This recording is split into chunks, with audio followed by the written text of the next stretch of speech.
বাঁধাকপির চারা, তার পাশেই হচ্ছে এই যে টমেটো, তার পাশে আবার বাঁধাকপির চারা, আবার টমেটো, আবার তার পাশে বাঁধাকপির চারা। আসসালামু আলাইকুম। এটা যেটা দেখাচ্ছি সেটা হচ্ছে একটা বাঁধাকপির চারা, তার পাশেই হচ্ছে এই যে টমেটো, তার পাশে আবার বাঁধাকপির চারা, আবার টমেটো, আবার তার পাশে বাঁধাকপির চারা।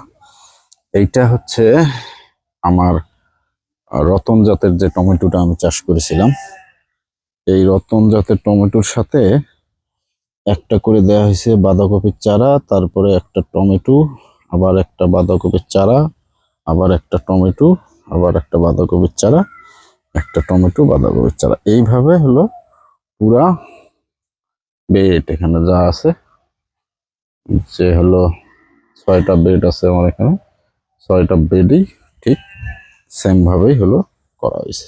এই যে বাঁধাকপির চারা, এই যে টমেটো, এই বাঁধাকপির চারা। এখন এইটা কতদূর কি হবে না হবে এটা জানি না।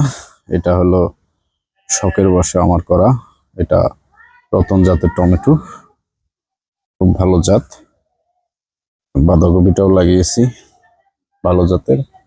এখন দেখা যাক এটা থেকে কি পরিমাণ রেজাল্ট আসে বা এটার আপডেট কি হয় না হয়। এটার বিস্তারিত তথ্যভিত্তিক একটা ভিডিও পরবর্তীতে আপনাদের মধ্যে আমি শেয়ার করব। ঠিক আছে, ভালো থাকবেন সকলে। আসসালামু আলাইকুম।